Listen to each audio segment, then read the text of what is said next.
Buongiorno, benvenuti a questa capsula io che non presento di parole italiane che sciovano nei clienti che hanno presentato a te.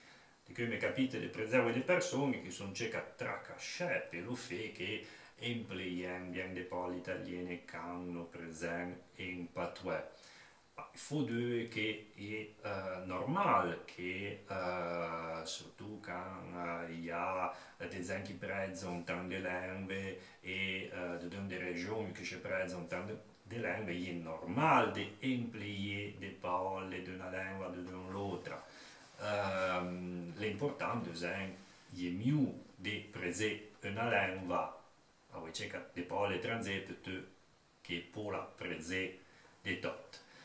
Cambiamo se non ho tracassato, non volevo cercare di impiegare le parole in, entre guillemets, buon patois, possiamo dire che abbastanza è bien, come dire, non bien fait di lavoro, che poi non possiamo dire che comunque è cambiamo, però è ma, cioè voi due, grazie, per esempio sento un po' di grazie, ma non sappiamo certo che merci deve essere un gramassi, la parola più prozzo di patois, quindi dunque non possiamo dire adon, tutto modo, o dei sen, o per esempio ecco, possiamo dire voilà.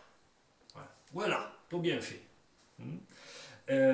Anche perché magari possiamo dire ancora, vegno in com'è. Voilà, ad un buon patois e rappelez-vous che la capsula è come la pilula, il faut la prendere.